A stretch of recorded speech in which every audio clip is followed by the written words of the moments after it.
We're joined by the CEO of Fitbug, Anna Gudmundson, ticker FITB. Anna, thanks very much for joining LSE Share Talk this afternoon. Hi, I'm the Chief Executive of Fitbug. I took on this role in end of August last year. My background is very much in exponential growth technology for at least the last 10 years.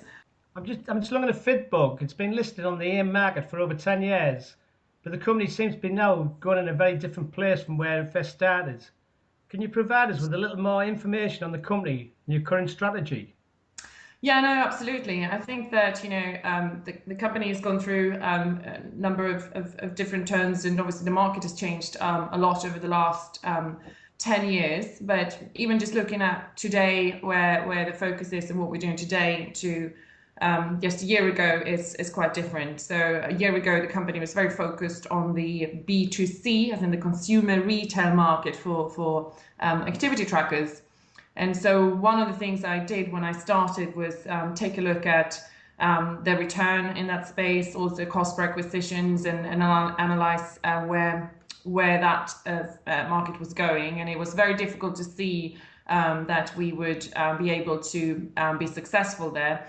However, I was looking at the B2B space, where companies sold devices and have some relationships in the past, where there was still demand, despite the sort of strategic focus on B2C, but also the market as a whole, where the corporate wellness budgets are growing, the awareness is growing, adoption from a sort of employee perspective is there. So it became quite clear that that was where the opportunity was. So there's been a huge amount of change in the company over the last few months, a lot of change in team, certainly in processes, the way we're working, but also to create crystal clarity and focus from a business perspective on the corporate wellness space, doing that and nothing else, and making sure that that we get traction in that space. Since your appointment in August, what would you say the company turnaround is to get to where you want to go to today?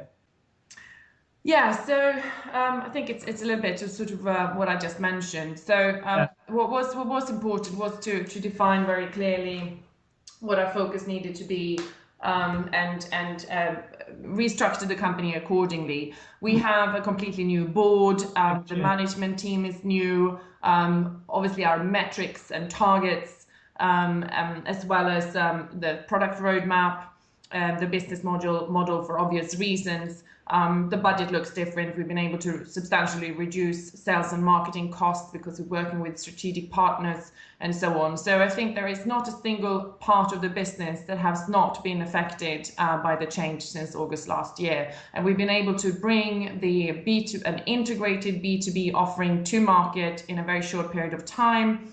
We've been able to take that out to a whole number of corporate clients in that time, and have got very good feedback. So I'm very proud of the team for what we've achieved in a quite short period of time. It's definitely a total change. With regard to the corporate wellness, what exactly does this mean? How do you achieve it, and why is Fitbug focusing so strongly on this market?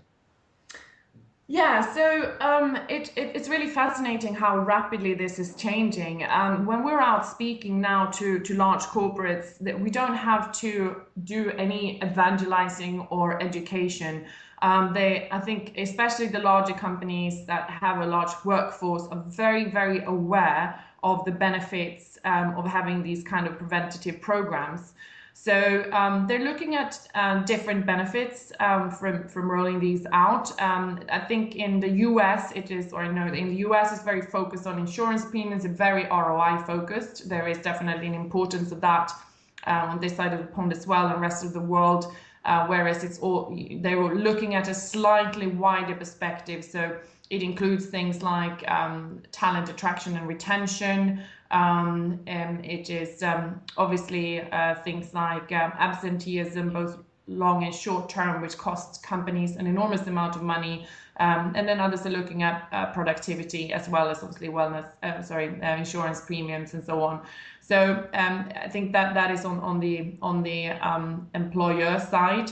There's also the partners we're working with that are very aware of these trends, so insurance brokers, employee benefits companies, and so on. So it's a rapidly changing but very fascinating segment to be in, and the good thing is that the awareness is growing every day and the budgets are growing year on year as well in this space. And given that we were able to leverage existing both technology that the company had built and also some of the relationships the company had, meant that we were very quick to move into this space. And in order to scale these kind of activities, I think it's very important to use technology to be able to engage directly with employees, especially if the company's got tens of thousands of employees. Especially if you look at the US at the moment, not that I'm not an expert on it, but you look at these big corporations in the US, and they're actually embracing this corporation wellness. So it's like a new thing to the UK. I mean, correct saying that? You're correct in many ways. I think the US is always sort of very forefront when it comes to statistics and ROI. So a lot of the reports that we have, a lot of the the statistics that are coming out are coming out from the US.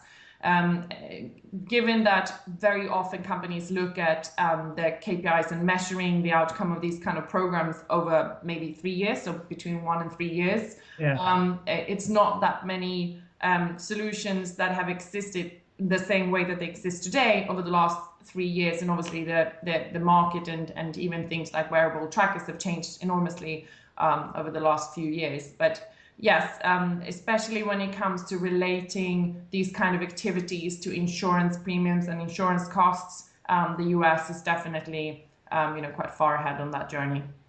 Yeah, I look at the likes of Google. I look at the likes of them and the way they're set up and the way they look after the staff and so on. So that's how I see it. The easy way for me to see it actually. It's true as well. We work very much around creating a culture of wellness, and we look at how to engage also from a team perspective. We have things like gamification and corporate challenges, and we get incredibly high engagement on those services, but also engaging directly with individual employees. And it is at the core of our services to create a culture of wellness. And obviously, a lot of the large corporates are very aware of the value of having a positive culture in a business. Appreciate that it's obviously still early days in terms of gauging the full impacts of your new strategy. But are the results so far, are they looking positive? We've been very Q1. We saw results far over what we anticipated. We have been able to take our offering to market through our strategic partners, rolled out with a number of corporates. And we keep moving that forward, but it does definitely allowed us to move much quicker to market, and the Q1 sales results were substantially above our projections. You're rolling out your new corporate wellness program. I see that you're currently fundraising via an open offer. Provide us with a little more information on this and how people can get involved. Yeah, no, absolutely. So we have a number of long-term shareholders who've been supportive and remain supportive. So we have a target amount now to raise of 2.6 million. We already have 850K in a placing that we announced last week. And importantly as well from an investment perspective is that existing shareholders have helped very much the balance sheet by agreeing to capitalize a vast majority of the loan at a premium rate. And also very importantly, our long-term supporter NW1 are underwriting the fundraise. So from that perspective, all of those reasons very attractive. There is an open offer to existing shareholders as well as the syndicate room. So to get sort of involved and participate, I would direct interested investors to the syndicate room platform. No, Anna, by the way, thanks very much for talking LSE Share Talk, and it's a completely different company for us, so it's a really good thing. It is a completely new business. It's a very different vibe and focus. So above and beyond the strategy and team, it's very much a new business. Definitely, it'll be interesting to see if anybody follows in your slipstream. That's for sure. Yeah. All right, thank you. Thank you very much. Great speaking to you.